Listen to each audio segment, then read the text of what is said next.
Tout le monde, bienvenue. Bonjour, si vous le souhaitez, nous allons débuter cet atelier. Alors, bon matin à tous et à toutes. Bienvenue à ce colloque international en ligne du CRISE. Je suis Isabelle Marchand, professeure en travail social à l'Université du Québec en Outaouais. Je serais contente d'être ici parmi vous et un peu fébrile, alors je suis tout à fait solidaire avec les personnes qui ont organisé cette immense colloque là, qui doit représenter un défi de nous réunir aujourd'hui tous et toutes en ligne. Alors, sans plus tarder, nous avons une séance aujourd'hui qui regroupe 4 interventions. Alors, le titre de notre atelier, c'est la valeur du travail, valeur du travail, care et justice sociale. Donc, nous serons ensemble pour la prochaine heure. J'ai la chance d'être assistée par Samuel, un étudiant du CRISE. Alors, si je cafouille trop ou si je m'embrouille, Samuel va pouvoir reprendre les commandes pour gérer l'interface le cas échéant. Alors, quelques petites consignes, toujours d'appoint en ces temps où nous jasons en ligne. Alors, bien sûr, donc, je rappelle à tout le monde l'importance de fermer vos micros quand vous prenez pas la parole, afin d'éviter, bien sûr, les interférences. Je vous rappelle aussi à l'ensemble des personnes participantes que l'atelier sera enregistré et diffusé donc sur la plateforme jusqu'au 30 avril. Donc, vous avez accès en fait à l'ensemble des présentations des personnes conférencières dans le cadre de ce colloque. Je rappelle aussi que l'essentiel du temps dans cette heure impartie où nous avons ensemble est consacré aux échanges et en ce sens-là, mon rôle sera une de gardienne du temps. Donc, vous avez eu la consigne de présenter, en fait, faire une synthèse de la synthèse de 10 minutes que vous avez déjà fait. Donc, vous avez 5 minutes, en fait, de temps de parole chacun et chacune pour soulever les questions importantes ou les enjeux, en fait, que vous souhaitez adresser là, à la salle afin de discussion. Je rappelle aussi qu'on voit seulement 12 personnes en ligne, en fait, avec la caméra. Donc, on peut voir les images là, en caméra ouverte de seulement 12 personnes à la fois. Alors, la priorité est accordée aux personnes qui prennent la parole. Donc, Samuel va m'aider aussi, là, en fait, il va prendre les tours de parole dans le chat. Donc, à cet égard, vous pouvez soit écrire un message dans le chat ou utiliser là, le petit icône là, pour lever la main là, à la fin des présentations. Et donc, nous avons, c'est ça, 4 présentations. Je vais présenter les personnes une à la fois, donc 4 interventions, et on va y aller selon l'ordre, si vous voulez bien, selon l'ordre qui est indiqué dans la séance aujourd'hui. Alors, ça va, Samuel? J'ai rien oublié. Alors, je vais présenter nos premières personnes intervenantes. En fait, la première intervention est de Karen Messing et de Martin Jadouin. Nous avons Martin ici avec nous. Alors, si vous permettez, en fait, je vais présenter nos 2 personnes, les 2 personnes conférencières. Alors, Karen Messing est chercheure en ergonomie au Centre de recherche Symbiose et professeure émérite au département des sciences biologiques de l'Université du Québec à Montréal. Ces recherches concernent l'apport de l'analyse de genre à la compréhension des données en santé au travail et à l'analyse du travail des femmes dans le secteur des services. Auteur de Ben Out of Shape, Shame, Solidarity and Women Bodies at Work et en traduction par Éco-Société, des souffrances invisibles pour une science du travail à l'écoute des gens, produit par Éco-Société, ainsi que La santé des travailleuses, la science est-elle aveugle? Publié aux éditions Remue-Ménage. Elle a reçu, entre autres, le prix de personne du gouverneur général du Canada en 2009 pour sa contribution au bien-être des femmes, le William P. Yount Award en 2014 de la American Industrial Hygiene Association et le statut d'officier de l'Ordre du Canada en 2019, rien de moins. Alors, Monsieur Jadouin, de son côté, est professeur en organisation du travail et ergonome. Il s'intéresse à la question du travail, des gestionnaires et des ressources que leur offre l'organisation du travail pour favoriser la santé et la performance des équipes qui l'encadrent. Ces recherches, majoritairement interdisciplinaires, l'amènent aussi à dépasser les frontières de l'entreprise afin de comprendre et de naviguer vers la transformation du modèle économique contemporain dans lequel nous nous situons. Alors, M. Jadouin, la parole est à vous. Vous avez l'honneur d'ouvrir ce panel en 5 minutes. Alors, je vais vous faire signe, je vais vous permettre de vous interrompre, chacune d'entre vous, après 5 minutes. Je vous remercie de votre compréhension à l'avance. Merci beaucoup. Bonjour à toutes et à tous. On est bien content d'être là. C'est toujours un peu décevant de faire lire sa biographie après celle de Karen parce qu'il y a beaucoup moins de choses à lire. C'est la vie. Synthèse de la synthèse, en 5 minutes, nous, on est des ergonomes, donc on s'intéresse à l'analyse du travail, à l'activité de travail, à l'écart entre le prescrit et le réel. Et en fait, dans cette conférence, vous avez pu entendre parler du concept de silence organisationnel. Donc, on s'intéresse à l'invisibilité du travail, comme beaucoup d'entre nous, en fait, aujourd'hui. C'était très intéressant de voir les conférences de tout le monde, parce qu'on va tous quand même dans un même axe. Sauf que nous, on y est allé par le côté dans une perspective managériale. Je travaille dans une école de gestion, donc mon enjeu, c'est vraiment de regarder le travail des gestionnaires. Et en fait, on s'est rendu compte que le système d'indicateurs qui est utilisé dans certains foyers de soins de longue durée en Ontario, en fait, permettait pas de rendre compte du travail. En fait, il favorisait, il empêchait, il ignorait ou il invisibilisait le discours des préposés aux bénéficiaires concernant leur travail et leurs difficultés. Et ça, en fait, on s'est rendu compte que ça avait des impacts tant sur la santé des gens, et ça, on en a parlé aussi dans les autres conférences, où on voit que de ne pas pouvoir parler de son travail, de ne pas pouvoir rendre compte de la réalité de son travail, qui est aussi émotionnelle, qui est aussi relationnelle, ben forcément, ça vient provoquer des problèmes de santé, mais c'est aussi des problèmes de performance. C'est-à-dire qu'on voit bien que la qualité des services baisse et que ben, les résidents et les résidentes ne vont pas avoir une continuité de soins, par exemple, dans leur résidence. La recherche, on l'a fait en Ontario, mais évidemment, elle fait écho à tout ce qui s'est passé cette dernière année au Québec, notamment avec la question des horaires, et où on se rend compte que les systèmes d'indicateurs aussi au Québec ne permettent pas de rendre compte de cette complexité du travail. Donc nous, on vous a posé un peu ce mécanisme d'invisibilisation-là, parce que notre enjeu, c'est de pouvoir intervenir, c'est de pouvoir transformer les situations de travail en essayant de travailler les systèmes de gestion. Notamment les dispositifs, soit par la conception d'indicateurs, donc en essayant d'avoir de meilleurs indicateurs, si c'est possible, peut-être que c'est pas tout à fait possible non plus d'avoir de meilleurs systèmes d'indicateurs, ou alors en essayant d'explorer une autre facette du management, qui serait le management du travail. Et je ne sais pas si vous êtes familier avec les travaux de, par exemple, Mathieu Detchessahar, Benoît Journet et toute la bande des gestionnaires de Nantes, qui en fait s'intéressent à la question du management par la discussion. Et donc, ce serait un peu d'essayer de comprendre comment les gestionnaires peuvent s'intégrer dans ce management de la discussion, comment on peut essayer de transformer les pratiques gestionnaires pour refaire émerger des discours sur le travail et les difficultés au sein des discours organisationnels. Évidemment, il y a une limite très forte à ça, c'est que c'est le réseau de la santé. Et le réseau de la santé, même s'il a beaucoup bougé ces dernières années, ce n'est pas un réseau qui est très facile à transformer, notamment dans les pratiques gestionnaires. Donc voilà, en synthèse rapide, la conférence qu'on vous a présentée avec Karen. Merci beaucoup. Merci beaucoup, Martin. Quel exercice de synthèse. Alors, si vous le voulez, on va prendre les questions à la fin après les 4 interventions. Alors, on va tout de suite enchaîner avec l'intervention, en fait, de Christian Jeté et Catherine Lizzy.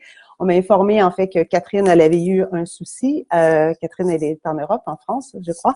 Alors, elle a eu un souci là, de santé dernière minute et avec le décalage, c'était impossible d'être avec nous aujourd'hui. Alors, Christian va agir comme personne intervenante principale. Alors, Christian, je te présente avant de te laisser la parole.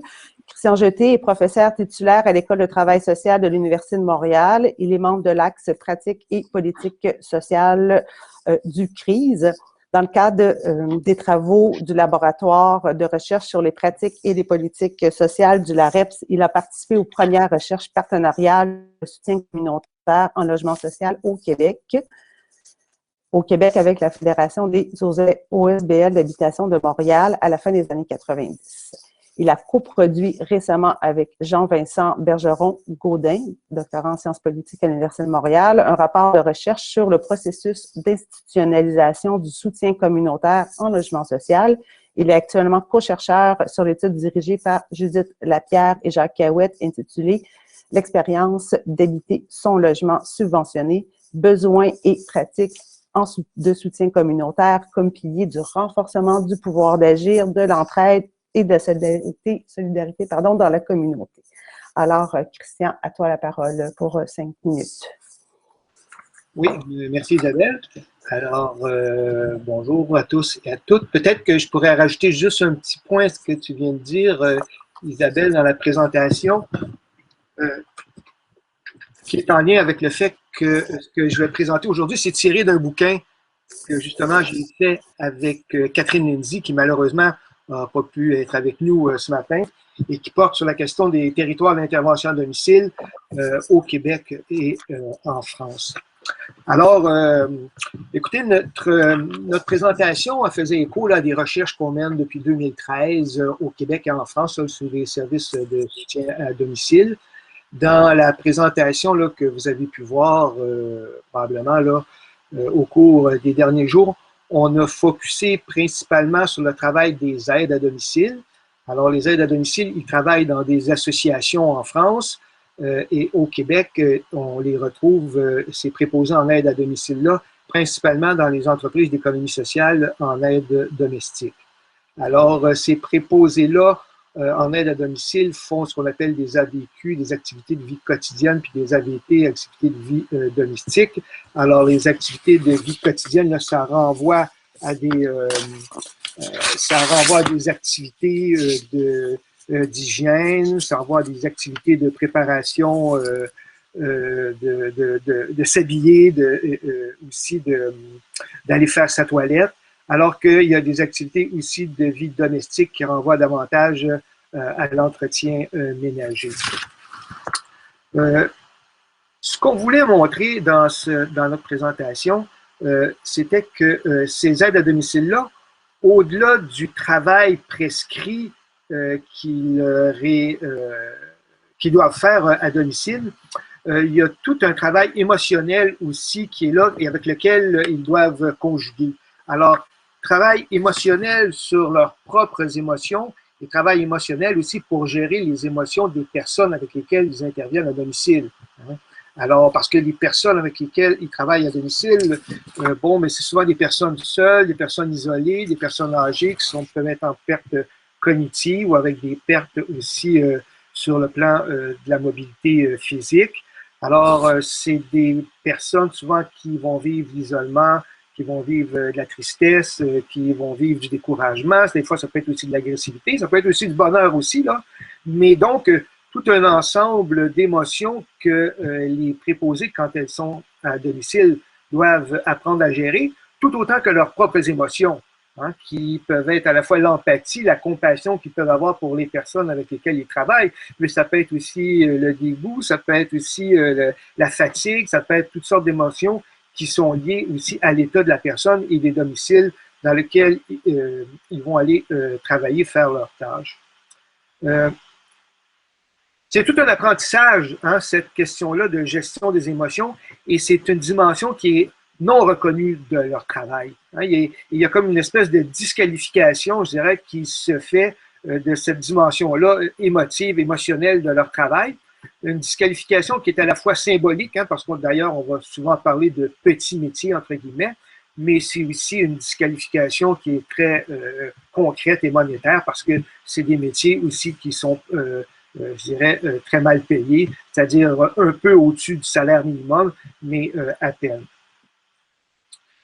Cette dimension-là, donc, c'est un travail qui exige, dans lequel les aides à domicile recourent beaucoup à un savoir d'expérience.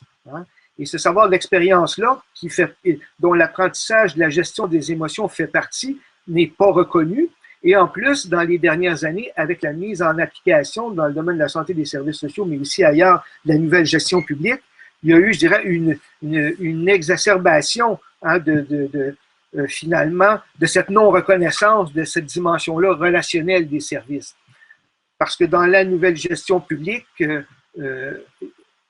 une des modalités de cette nouvelle gestion publique-là, c'est la mise en place là, de ce qu'on appelle le lean management ou le lean production, là, la disparition autant possible de tous les temps morts. Or, souvent, la dimension relationnelle du service, c'est considéré par les gestionnaires comme du temps mort, hein, parce que le temps actif, la tâche, c'est d'aller faire le ménage, c'est donner le bain, c'est de préparer le repas, et tout ce qui est la dimension relationnelle n'est pas reconnu. Donc, il y a une disqualification qui fait d'une dimension du travail qui est extrêmement importante pour ces aides à domicile.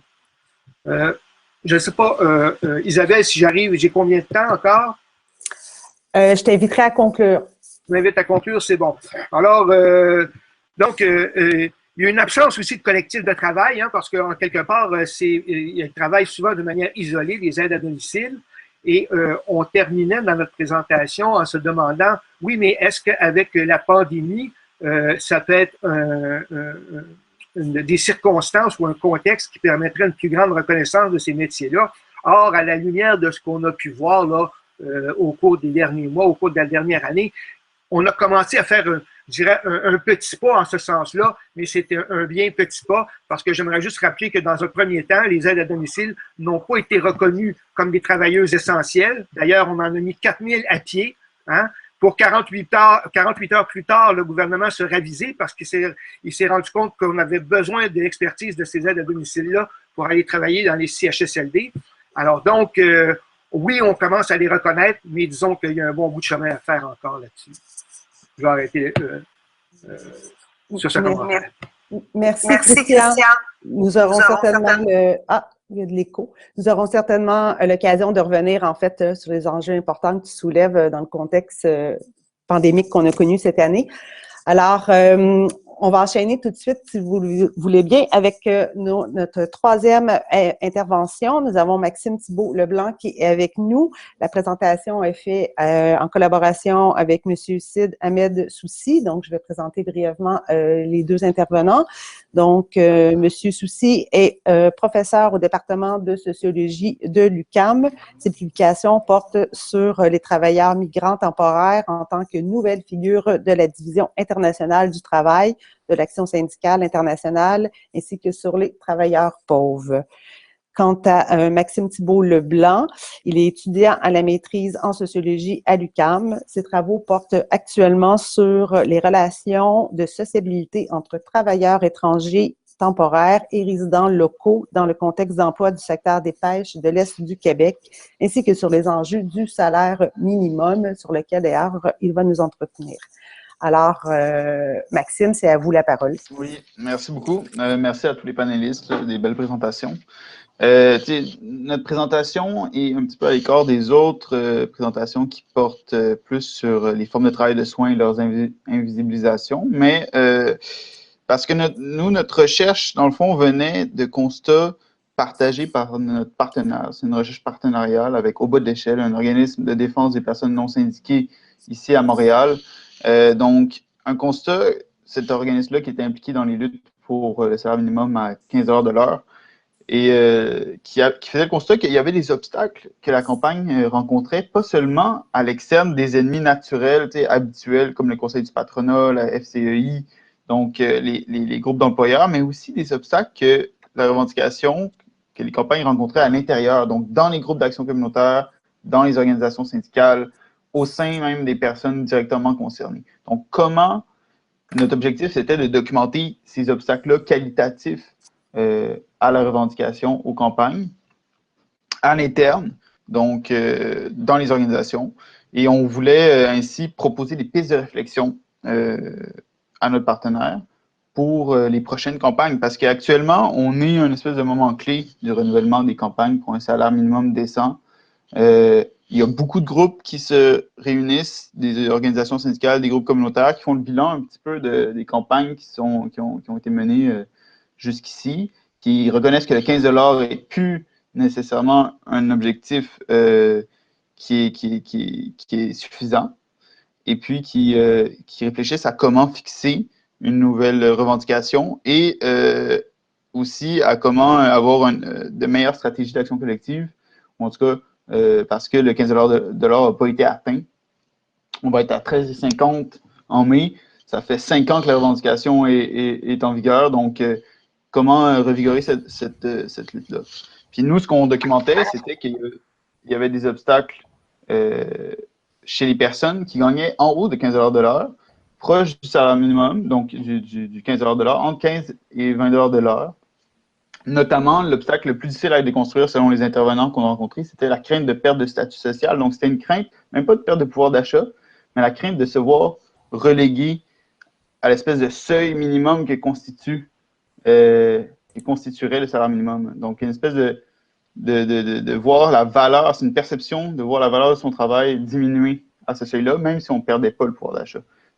Donc, ça, les gens nous disaient que c'était un problème notamment de perte de sentiment de solidarité envers les travailleurs pauvres de la part de ces gérants-là.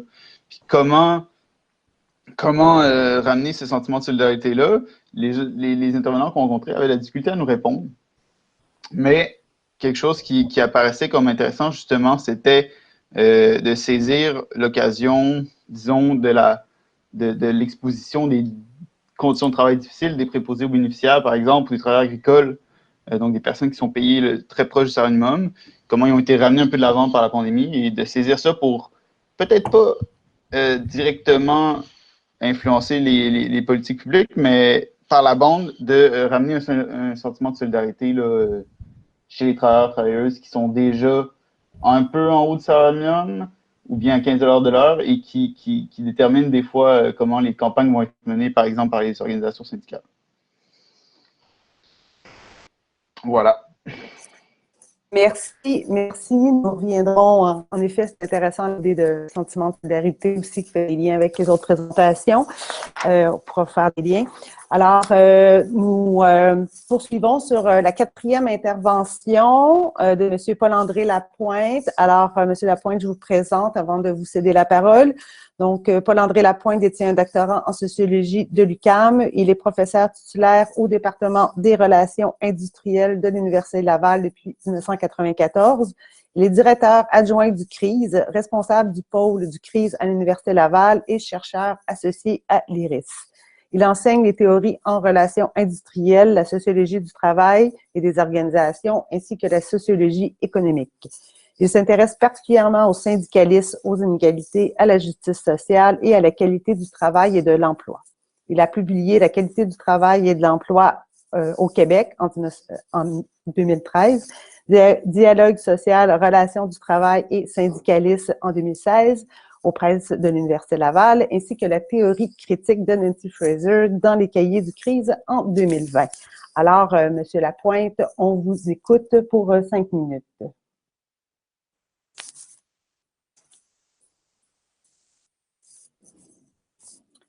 Monsieur Lapointe, êtes-vous parmi? Alors voilà, vous m'entendez, oui. Oui, on vous entend bien. Oui, OK, alors merci d'être là.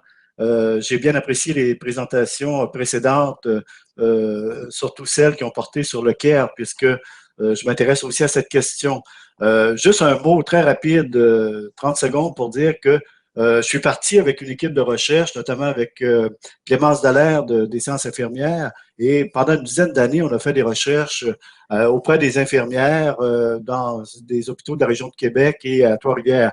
Et on a constaté vraiment des problèmes majeurs en termes à la fois d'organisation du travail, mais aussi des problèmes de santé psychologique, et ce qui nous amène à parler d'une crise du travail. C'est beaucoup plus qu'un écart entre le travail prescrit et le travail réel. C'est une véritable crise du travail qu'on observe dans ces milieux que la pandémie a amplifié. J'en dirai quelques mots un peu plus tard, mais ça m'a amené à ce constat d'une crise du travail. Je me suis intéressé en fait à la diffusion des modes managériales dans le domaine de la gestion de la production et de l'organisation du travail. Et c'est là que je suis tombé sur le Lean. Tomber, c'est une manière de dire, mais c'est là que j'ai rencontré le Lean Production et je me suis intéressé à cette littérature managériale de mode d'organisation et de gestion du travail pour constater que c'est quand même assez un phénomène étonnant. Un mode de gestion, le Lean Management, apparu au Japon dans l'industrie automobile, qui a lui-même entraîné une crise majeure au Japon à la fin des années 90, à trop intensifier le travail, il y a eu un phénomène de rejet important. Et au Japon, sur les lignes d'assemblage, un travailleur à 40 ans, il est retiré de la ligne parce que le travail est trop intense. Et on applique quelques années plus tard ce mode de gestion. On le transfère dans les hôpitaux au Québec. Et évidemment, ça s'est transféré aussi aux États-Unis. C'est un phénomène universel, motivé par la réduction des coûts salariaux. Et donc, on introduit ce mode. Et donc, il y a là un clash, une rencontre qui ne se fait pas vraiment facilement. C'est des difficultés majeures. Introduire un mode de gestion qui porte sur le travail routinier, axé sur un flux tendu, une chaîne de montage, appliquer ça dans les hôpitaux, ben, il faut faire des innovations managériales majeures et ça a un impact sur le travail. En fait, on a parlé beaucoup du travail émotionnel et du travail particulier, complexe que l'on dispense dans les hôpitaux, c'est tout à fait majeur. Et quand on introduit le Lean à l'hôpital ou dans les CHSLD, on modifie, on reconstruit le travail, on le reconçoit le travail des bénéficiaires, on élimine du travail des bénéficiaires toute la dimension émotionnelle pour décomposer. En fait, je reprends une expression que Karen Messing, dans un petit texte dans le Devoir, a écrit, c'est-à-dire on objective le corps des résidents, on le décompose en besoins physiques à donner et on divise ça par unité de temps de travail. Et voilà, c'est la tâche des préposés aux bénéficiaires. Maintenant, toute la dimension émotionnelle est coupée de leur travail, ce qui ne fait aucun sens. Et du côté des infirmières, on coupe parce qu'on veut éliminer toutes les activités à non-valeur ajoutée.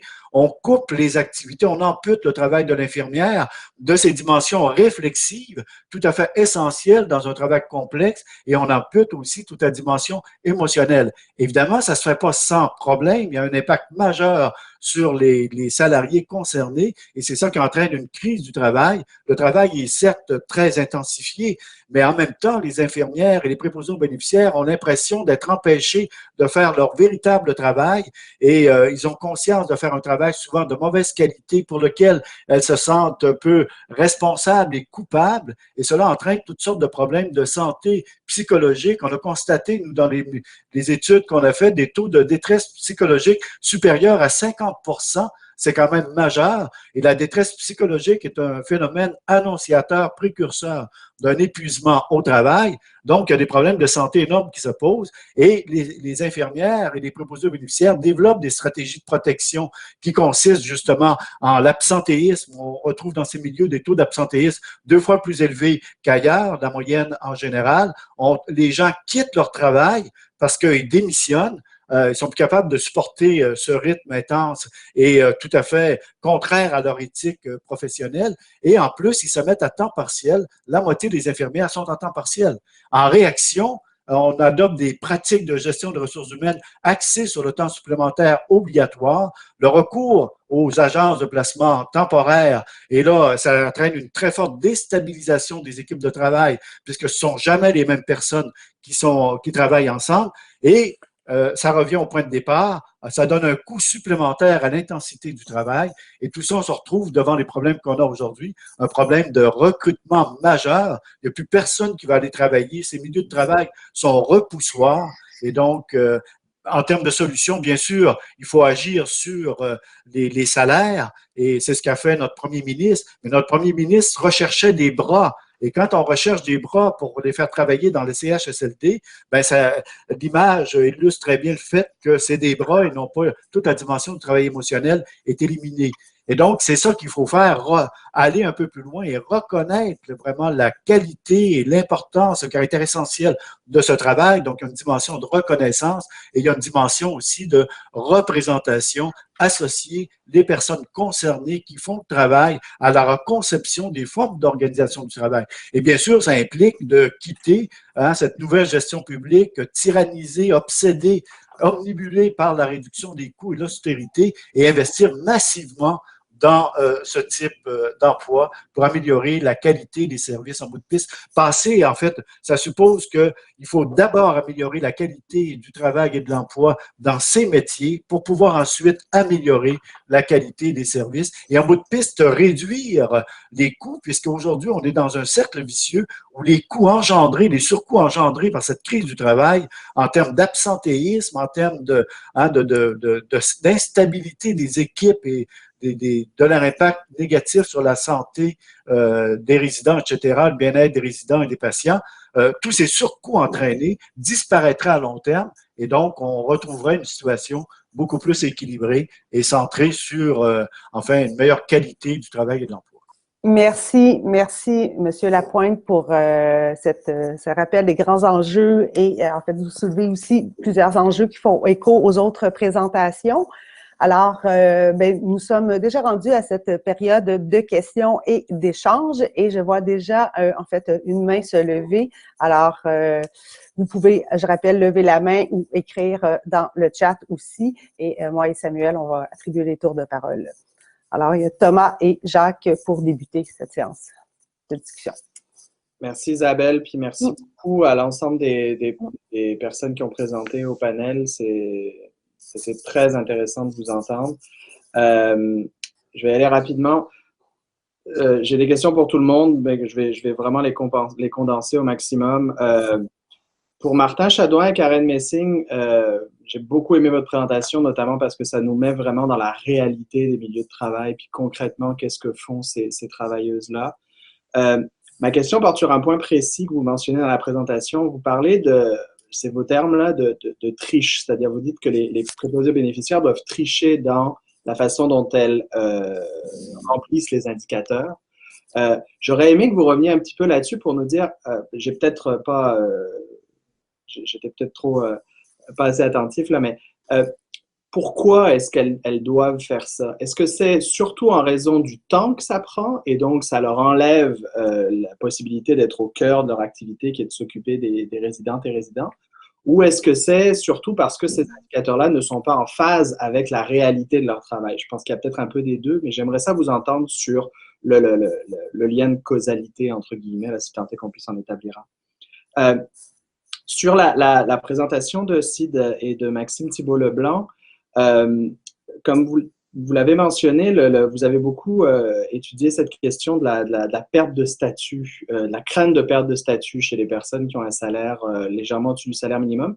Puis dans votre présentation, vous parlez d'une hypothèse d'indexation. C'est-à-dire que vous dites, quand on leur a présenté cette hypothèse-là, que si on indexait l'ensemble des salaires sur l'augmentation du salaire minimum, est-ce qu'à ce moment-là, on aurait une adhésion plus importante? J'aimerais juste savoir d'où vient cette hypothèse-là. Est-ce que c'est vous qui l'avez construite à partir des études, par exemple, de cas que vous avez pu voir aux États-Unis ou au Canada anglais? Ou est-ce que c'est quelque chose que les organisations elles-mêmes étudiaient comme proposition? Ça venait d'où, en fait, cette hypothèse-là? Et puis, sur les deux autres présentations qui sont évidemment très, très proches l'une de l'autre, celle de Paul André puis celle de Christian Jeté, Catherine Lenzi, pour les deux, en fait, j'aimerais ça vous entendre sur la question du collectif. Vous en parlez tous les deux, cette question de l'absence de collectif de travail ou peut-être de reconnaissance du collectif de travail. Et évidemment, moi, ça m'amène à penser organisation syndicale. Ça, c'est mon défaut. Mais j'aimerais vous entendre sur le rôle des organisations syndicales, justement, dans, d'une part, la permissivité, en tout cas l'intrusion des méthodes lean dans ces milieux de travail-là, et aussi, évidemment, la résistance à ça, et dans quelle mesure est-ce que les organisations syndicales réussissent, justement, ou pas, à constituer des collectifs de travail malgré l'absence de reconnaissance de ces collectifs de travail dans les pratiques managériales.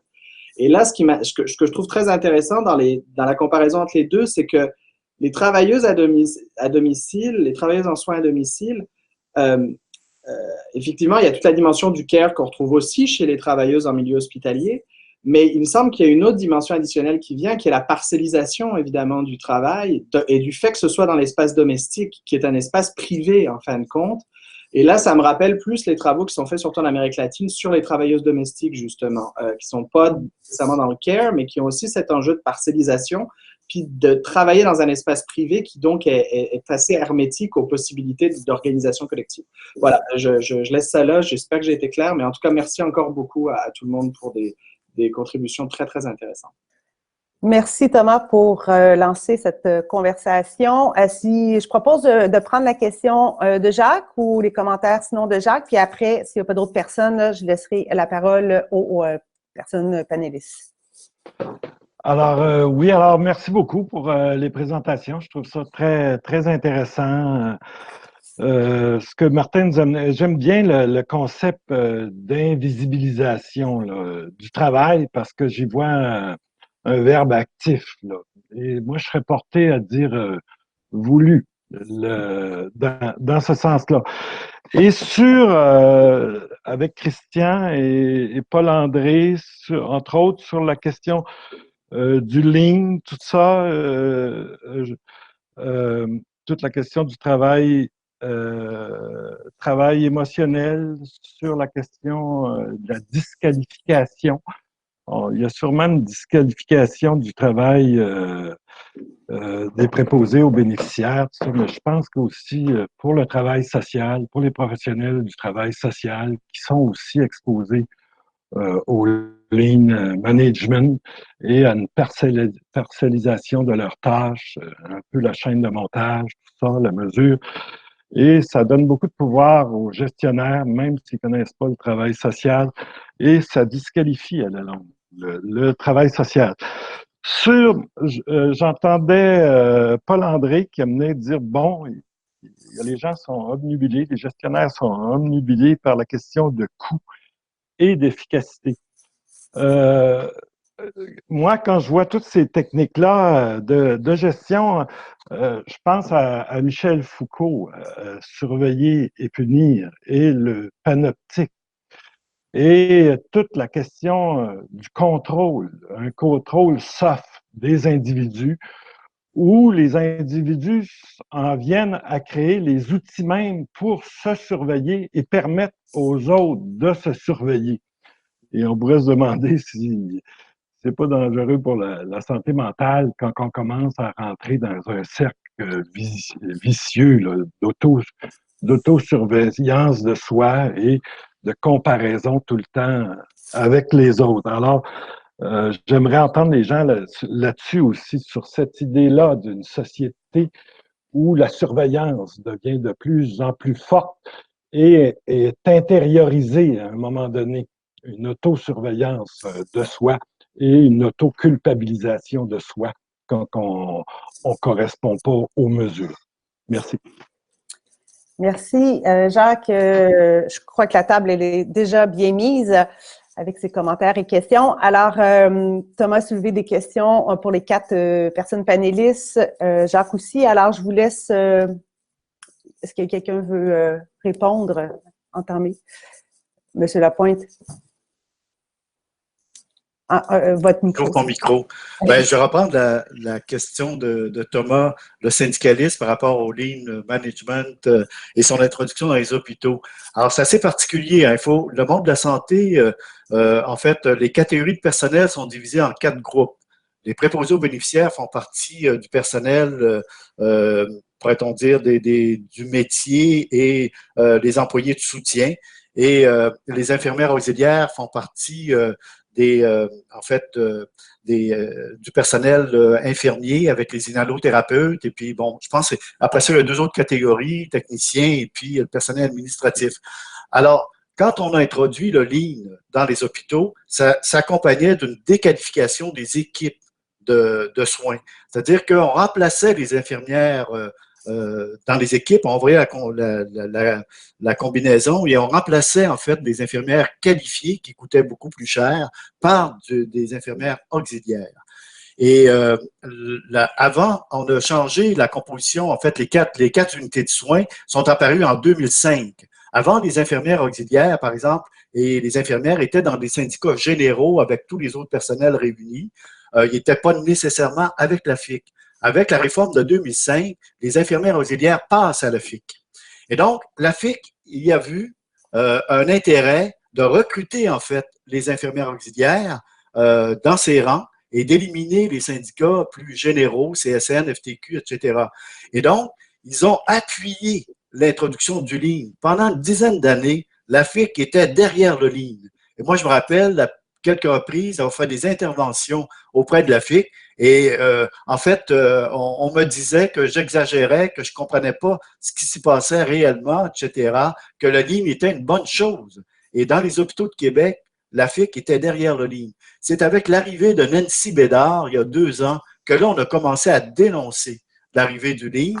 Mais pendant tout ce temps-là, en fait, il y avait la FIC, en fait, au lieu de dénoncer la déqualification du travail entraînée par le lean et l'introduction des infirmières auxiliaires, pour renflouer, enfin, favoriser le recrutement syndical, a apprécié, en fait, accueilli favorablement l'entrée des infirmières auxiliaires à l'intérieur des équipes qui sont de plus en plus importantes. Parce qu'il faut rappeler qu'à une certaine époque, au Québec, il n'y avait plus d'infirmières auxiliaires dans les unités de soins. Ce n'était que des infirmières régulières, des infirmières professionnelles. Et c'était dans une approche de soins global. Ça a duré quelques années. Mais progressivement, les gouvernements ont compris, comme ça s'est fait aux États-Unis et ailleurs, qu'en revoyant la composition professionnelle des équipes, on réduisait considérablement la masse salariale et dans une stratégie de réduction de coûts, ça allait très bien. Et le fait d'avoir laissé les préposés aux bénéficiaires à l'extérieur des équipes de soins, c'est quand même pas anodin. Et ils sont dans d'autres unités syndicales, mais ils ne travaillent pas enfin, ils sont professionnellement, ils sont comme séparés. Et il y a des problèmes, évidemment, de reconnaissance, d'évaluation. Pendant la fonction publique, on a passé je ne sais pas combien d'années à établir des programmes de classification des postes. Et donc, les préposés aux bénéficiaires se sont toujours retrouvés en dessous avec le personnel de conciergerie, personnel dans les cafétérias, les ouvriers de métier, etc. Donc, on ne reconnaissait pas leur qualification. Et c'est sûr que pour revoir, en fait, et ils sont de plus en plus importants aussi, dans les équipes. Et donc, pour reconnaître véritablement le personnel, il faut revoir cette hiérarchie de classification de postes institutionnalisée dans les conventions collectives. Et là, bonjour tout le monde, parce que ça va être un problème assez majeur. On voit qu'il y a des obstacles. Et bien sûr, la CSN, ou les syndicats généraux, étaient contre le lean. Mais il n'y avait pas vraiment voix au chapitre parce qu'ils représentaient le personnel le moins qualifié, les préposés aux bénéficiaires. Ils étaient un peu des observateurs dans les dispositifs, les Kaizen Group que l'on mettait, etc., sur place. Ils étaient un peu des observateurs puisqu'ils n'étaient pas légitimes pour prendre la parole sur l'organisation des soins, puisque c'était la FIC qui représentait le personnel le plus important. Et la FIC était pour. Ils ont encouragé les infirmières à participer dans les Kaizen Group, etc. Jusqu'à tout récemment, ils se sont rendus compte que suffit la dégradation des conditions de travail, ça vient de se terminer et Nancy Bédard a sonné la fin de la récréation et a dénoncé, Nancy Bédard parle aussi de cercle vicieux et dénonce en fait cette situation. Donc ça me paraît majeur à rappeler.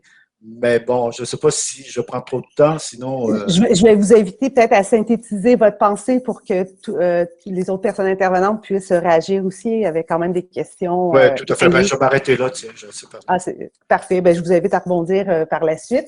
Il y avait par rapport à cette question de la révision des hiérarchies, il y avait, Thomas avait soulevé des questions par rapport aux présentations de Christian, et de Karen Messing et de M. Jaudoin sur le travail du CARE et celui sur les salaires minimums aussi. Alors, je ne sais pas lequel… je peux peut-être intervenir? Oui, vas-y, je t'en prie. Oui, bien sûr, je vais revenir sur la question des collectifs de travail. Là, si Catherine Lindsay était ici, là, elle serait très contente de cette question-là parce qu'elle a beaucoup travaillé là-dessus au cours des dernières années. Mais d'abord, juste pour dire que pour les collectifs, ce qu'on entend par les collectifs de travail, c'est oui, ces organisations syndicales, mais avant ça, ce qu'on entend par collectif de travail, c'est des collectifs, je dirais, qui rejoignent toutes les questions cliniques au niveau de l'intervention. Hein? Quand on fait les équipes de soutien à domicile, par exemple, dans les CLSC ou les CIUS au Québec, se rencontrent, par exemple, une fois par semaine. Alors, tu as le travailleur social, tu as les infirmières, tu as les ergos, tu as les auxiliaires de santé et services sociaux qui parlent des différents cas, de l'évolution des personnes qu'ils vont voir à domicile, etc., pour être capable d'ajuster leur intervention, de se synchroniser avec l'évolution des personnes et de leur perte d'autonomie. Or, les aides à domicile, à la fois au Québec, dans les entreprises d'économie sociale en aide domestique, et en France, dans les associations, sont complètement exclus de ces collectifs de travail-là cliniques. C'est comme si leur point de vue avait pas ou peu de valeur sur la situation des personnes. Or, c'est là un non-sens à plusieurs égards parce que les tâches qu'elles ont à faire au domicile de ces personnes-là font en sorte que souvent, elles sont parmi les intervenantes qui passent le plus de temps avec les personnes à domicile. Hein, il y a vraiment une disqualification, une non-reconnaissance de l'expertise de ces femmes-là, parce que, disons-le, c'est des femmes, et très souvent, en plus, des femmes racisées issues de l'immigration. Hein? Et c'est comme s'il y avait une non-reconnaissance de cette expertise-là. D'ailleurs, qui, souvent, il y a tout un travail à faire, parce que même pour ces femmes-là, quelquefois, comme je disais tantôt, toute la dimension de gestion émotionnelle, le savoir d'expérience qu'elles ont acquise, pour eux, c'est comme quelque chose d'inné. Hein? Alors que les études féministes nous montrent bien aujourd'hui que c'est lié à une trajectoire de vie, de socialisation, c'est des acquis qu'on a fait au cours de notre existence et que tous ne partagent pas nécessairement. Et il y aurait tout un travail à faire de reconnaissance à cet égard-là. Hein? Il y a un travail de reconnaissance sociale, une reconnaissance je dirais, de dimension épistémologique sur la pratique aussi de ces femmes-là. Et puis peut-être juste deuxièmement, sur la question syndicale, c'est sûr que ça pose des questions aussi au niveau syndical, mais il faut voir qu'au Québec, parce que je vais parler de la question du Québec, quand on a créé ces postes-là dans les entreprises d'économie sociale en aide domestique, au niveau syndical, dans certains milieux, on était plus ou moins contents parce qu'on avait l'impression qu'on venait chercher des jobs qui auraient dû être faits par les auxiliaires de vie familiale, qu'on appelait à l'époque les auxiliaires de santé et services sociaux, qui sont syndiqués dans le secteur public. Alors, il n'y a pas eu d'empressement, dans un premier temps, des syndicats pour aller syndiquer ces femmes-là, ces préposés-là. Là, il y en a un certain nombre maintenant, je n'ai pas le chiffre exact, là, qui sont maintenant syndiqués. Ils sont syndiqués, que moi, les informations que j'avais, là, c'était surtout à la FTQ. Ça pose des questions où que fait la CSN, par exemple, par rapport à ça, pour les nommer, hein, parce que c'est la CSN, quand même, elle regroupe un grand nombre de personnes, de travailleuses dans le domaine de la santé et des services sociaux. Donc, au niveau syndical aussi, ça pose des questions sur les pratiques syndicales et le rôle peut être plus grand que pourraient jouer les organisations syndicales dans la reconnaissance du travail de ces femmes-là. Et je vais m'arrêter là-dessus là, pour mes commentaires. Merci, Christian. Je me permets 2 secondes pour relever un commentaire de Mme Messing. Tu as soulevé, Christian, les effets du contexte ligne, le contexte organisationnel sur le genre. Alors, je rappelle, Mme Messing nous dit en effet, là, faut pas oublier l'importance, l'impact, en fait, de ce contexte organisationnel-là sur les pratiques là, tangibles et matérielles là, des femmes, notamment, là, qui sont en grande majorité aide-domicile ou préposées aux bénéficiaires aussi dans le travail de soins. Alors, Martin, il y avait une question aussi qui vous était adressée. Maxime, Oui, je peux répondre à la question qui m'était adressée rapidement. Là. Oui, allez-y. Sur la question de l'indexation, dans le fond, c'est que dans notre enquête, on a voulu voir, on a testé certaines hypothèses, certains arguments pour voir si ça pourrait être des stratégies qu'on pourrait, par exemple, recommander à notre partenaire. Donc, la question de l'effet d'entraînement, c'est que c'est l'idée documentée. Là, on se fiait à un article de Jean-François Beauhavin, sorti en 2012, qui faisait une méta-analyse en montrant que les salaires qui sont situés juste un peu en haut, dans un certain intervalle en haut du nouveau taux du salaire minimum, seraient affectés à la hausse. Donc, on parle d'environ 20% des salaires qui seraient touchés directement ou indirectement par une hausse du salaire minimum. Puis les valeurs d'impact varient selon les catégories de travail. Par exemple, un salaire minimum à 15 $ de l'heure aurait un impact plus ou moins important sur les salaires qui vont jusqu'à 18 et 75 $ de l'heure. Donc, il y aurait des hausses naturelles qui se produiraient. Puis nous, on a voulu savoir si c'était juste cette idée-là, ce constat-là, chez les syndiqués qu'on a rencontrés ou les personnes qui travaillaient entre 15 et 20 $ de l'heure, si c'est une idée qui pourrait réduire les réticences qu'ils pouvaient exprimer. Et puis, on s'est rendu compte que non, parce que pour eux, c'était beaucoup trop hypothétique, beaucoup trop de l'ordre de l'aléatoire, mais que certains syndicats avaient commencé à implanter des clauses d'indexation au sein des négociations collectives. Donc, en disant que je pense, j'ai plus le nom des syndicats, mais que en santé notamment, si je ne me trompe pas, il y aurait, si une hausse du salaire minimum substantielle arrive, il y aurait, ça serait prévu au sein des négociations collectives que les salaires devraient s'ajuster suite à cette hausse-là pour qu'ils gardent une espèce d'écart avec le nouveau taux du salaire minimum. Donc, ça, cette clause d'indexation-là, chez les personnes qu'on a rencontrées, surtout les syndiqués, ben ils trouvaient que c'était vraiment une clé qui les rassurait quant à leur statut, qui resterait genre une espèce de tampon statutaire entre leur taux et celui du salaire minimum. Mais ça venait rentrer paradoxalement en contradiction avec l'idée de la solidarité pour laquelle, dans le fond, une hausse du salaire minimum, ben, les études montrent que ça n'affecte pas vraiment le pouvoir d'achat de ces personnes-là. Donc, pourquoi il faudrait qu'ils gardent ce tampon statutaire, tandis que on parle aussi de la nécessité de revenir à un sentiment de solidarité envers les travailleurs pauvres. Donc, il y avait une espèce de paradoxe là. En effet, c'est intéressant à soulever. On pourrait faire les liens aussi avec la révision des hiérarchies, là, comme le proposait M. Lapointe. Martin, est-ce que vous voulez rebondir à la lumière de l'ensemble des commentaires? Oui, merci. La question qui nous a été spécifiquement posée, c'est la question du tricher, hein, les préposés bénéficiaires qui trichent sur les indicateurs et donc pourquoi être triche? Et en fait, vous avez pas mal répondu à la question, Mathieu. C'est que Thomas, pardon, c'est que ça prend du temps. Ça prend du temps de remplir les indicateurs, mais en fait, ce qu'on oublie quand on parle de ça prendre du temps, c'est que souvent on va sur l'indicateur un peu du côté symbolique de l'indicateur, mais c'est aussi la forme concrète. C'est-à-dire qu'on a aussi observé une transition technologique où avant l'indicateur était rempli sous forme papier. Ça, c'était quand même plutôt positif parce qu'à la fin, on s'asseyait ensemble, on construisait le collectif, on débattait, on le remplissait tous ensemble et on est passé à du numérique. Et ça, ça a complexifié énormément puisqu'avec le numérique, il y a la forme technologique, donc l'aspect concret qui a été mis aux quatre coins de l'unité qui me sépare de mes collègues quand je le fais. Et il y a aussi les règles d'utilisation. Et les règles d'utilisation, c'était qu'une demi-heure après le soin, il faut remplir l'indicateur, ce qui n'était pas du tout le cas avant. Donc là, on vient contraindre ça. Donc il y a ce premier aspect-là.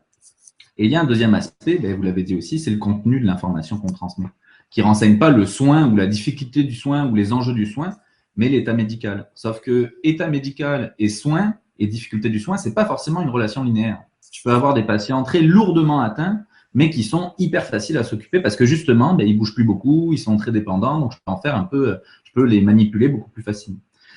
Donc ça, c'est pas mal sur la question du tricher. Et donc le tricher, il est intéressant parce qu'il permet de montrer vraiment qu'il y a une forme d'infraction un peu à la règle, mais qui n'est pas forcément pour nuire, et qui est là pour, on essaye de s'en sortir pour bien faire notre boulot.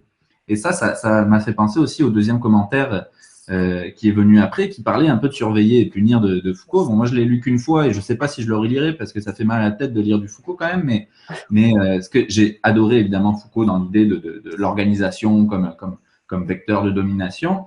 Mais là où j'ai été un peu sur ma faim, c'est qu'il ne pose pas le travail comme un acte ou l'action humaine comme un acte de résistance. Et je pense qu'il faut repérimétrer le travail comme un acte de résistance. Et à ce moment-là, ça nous permet aussi d'essayer de trouver comment on met en valeur cet acte de résistance-là. Parce que les préposés aux bénéficiaires, quand elles trichent sur les indicateurs pour s'en sortir, intentionnellement ou pas, c'est un acte de résistance. Elles veulent s'échapper un peu de cette mainmise de l'organisation sur le contrôle de leur activité. Et je pense que quand j'ai entendu toutes les discussions aujourd'hui parce que la question, quand même, on est tous ici, on a tous les mêmes constats, mais à un moment, qu'est-ce qu'on fait avec ça? Comment on fait pour bouger ça et comment on fait pour… C'est bien beau de le dire, ça fait longtemps qu'on le dit, mais je pense que passer par le travail comme acte de résistance, ça peut être une voie aussi d'essayer de faire bouger les choses. Que ce soit du côté des organisations en montrant que les indicateurs, les systèmes de gestion, ils oublient tout un tas de trucs qui fait performance, mais que ce soit aussi au niveau des organisations syndicales qui ne sont pas forcément positionnées sur l'activité de travail, qui sont beaucoup positionnées sur la tâche, le poste, le prescrit, mais qui n'arrivent pas à saisir l'activité non plus en tant que telle dans toute cette complexité. Et je pense que l'activité de travail comme acte de résistance, c'est peut-être une pièce à manier pour essayer de construire des transformations de tous ces systèmes. Merci Martin, c'est une avenue intéressante en effet, passer par le travail, les pratiques de travail comme acte de résistance aussi pour amener du changement social. Est-ce qu'il y a peut-être une dernière intervention sur cette question soulevée par Jacques, société de surveillance et comme voie issue, qu'est-ce qu'on peut imaginer? Monsieur Lapointe. Oui, je vais juste revenir sur mentionner en fait un fait qui est quand même assez significatif. Je ne sais pas si vous avez écouté les publicités de la Fédération des médecins omnipraticiens du Québec. Et dans une de ces publicités, pour mettre en valeur les médecins, il y en a un médecin qui témoignait, il travaille dans un CHSLD et il dit, quand je me promène une fois par semaine dans les CHSLD, c'est la première personne que les résidents rencontrent dans leur semaine. Mais que fait-il des préposés aux bénéficiaires qui sont en contact quotidien avec les résidents? Vous voyez, ils ne les considèrent pas comme des personnes. Vous voyez comment le travail est tout à fait dévalorisé, méconnu, invisible. Hein? C'est tout à fait majeur, cette réflexion, ce commentaire du médecin. Moi, je pense que oui, j'aime bien le travail que font les ergonomes, mais je veux dire, il faut sortir du périmètre étroit de la contradiction entre le prescrit et le réel. Moi, je soutiens que c'est beaucoup plus que ça. Il faut aller au-delà. Cette contradiction-là, elle est universelle. On la retrouve dans tous les milieux de travail. Bien sûr qu'elle est du côté des préposés aux bénéficiaires, puis du côté des infirmières. Elle a toujours existé. Le problème, il est beaucoup plus. C'est qu'on a mis en place un mode d'organisation du travail qui est tout à fait, qui génère une telle intensification du travail que ça entraîne une crise du travail. C'est là-dessus qu'il faut agir dans un premier temps. Et évidemment, je suis d'accord aussi avec le fait que oui, c'est les gens qui font le travail, qui réalisent cette activité, qui doivent être convoqués pour participer à la réorganisation du travail et à la reconception du travail. Et quant aux syndicats, oui, ils sont la plupart du temps absents. Dans les hôpitaux ou dans le monde de la santé, les syndicats ont toujours été centrés sur la convention collective et à travailler avec la gestion des ressources humaines, à l'application de la convention collective. Ils ont pendant très longtemps négligé toute cette dimension du travail et de l'activité de travail. Et donc, les syndicats ont vraiment un mode important de récupération pour se réapproprier ces questions qui sont aujourd'hui tout à fait fondamentales.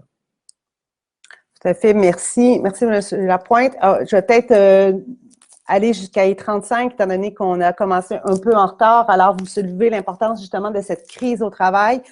Christian et Catherine, dans leur présentation, évoquaient l'idée justement que le contexte sanitaire a exacerbé, a révélé plusieurs failles du système et de ces métiers de l'ombre et de cette crise, en fait, que vous évoquez, M. Lapointe. Alors, est-ce que quelqu'un veut intervenir sur cet aspect? Quelle est cette sortie de crise à la lumière, justement, du contexte sanitaire là, qui a révélé ces enjeux exacerbés? Peut-être un petit ajout je pourrais faire là-dessus, Isabelle. J'avais commencé à le dire dans le vidéo qu'on avait fait à la fin, là, dans les pistes de sortie de crise là, qui pourraient être envisagées. C'est sûr que pour les préposés en aide à domicile, faut faire des alliances. Il faut trouver des alliances. Non seulement il faut apprendre à s'organiser entre nous, mais il faut être capable de faire des alliances. Alors, s'organiser entre nous, ça peut être, oui, au niveau syndical, mais il faudrait effectivement que les milieux syndicaux commencent à s'intéresser à la question de l'organisation du travail, puis à la reconnaissance aussi de l'enrichissement des tâches de ces préposés-là, d'une part. D'autre part aussi, ça peut passer aussi par la mise en place de communautés de pratique. Je pense, par exemple, aux organisateurs communautaires de CLSC qui l'ont fait depuis longtemps. Hein? Et leur CIAC, Regroupement des Québécois intervenants et intervenants en action communautaire, il y aurait des choses qui pourraient être, des exemples qui pourraient être pris là. Et enfin, ce que je mentionnais, on pourrait songer aussi à faire des alliances avec les personnes elles-mêmes qui reçoivent les services, parce qu'il y en a quand même si elles ont des déficits sur le plan de la perte d'autonomie physique, c'est des gens qui, sur le plan cognitif, là, sont présents là, et sont capables là, de se faire entendre, d'une part, et d'autre part aussi, les proches aidants qui jouent un rôle fondamental maintenant souvent auprès de ces personnes-là à domicile. Je pense qu'il y a là aussi des alliances qui pourraient être faites parce que ces personnes-là, elles sont bien placées pour voir le travail que font ces préposés-là à domicile. Et je pense qu'il y aurait des liens à faire et des alliances, des solidarités à trouver avec ces autres acteurs-là. Tout à fait, ce qui permettrait justement de revaloriser ces métiers du soin et peut-être éviter leur disqualification là, en continu. Merci beaucoup. Si personne d'autre, je vais devoir malheureusement conclure cet atelier. Merci Christian pour ces pistes aussi de sortie de crise. Alors, il est déjà 10h35, vous avez quelques minutes, quelques temps de pause et je vous invite à joindre le second atelier par la suite. En terminant, je rappelle que vous avez accès aux conférences, à l'ensemble des conférences sur la plateforme jusqu'au 30 avril. Et je vous invite à venir en grand nombre aux conférences aussi demain. Et je termine en remerciant les organisateurs et organisatrices de ce colloque qui a dû représenter tout un défi de la mise en ligne de ce colloque international. Alors, Jacques, merci puisque je te vois ici. Et je vous souhaite à tous et à toutes un bon colloque et au plaisir de vous revoir en présentiel.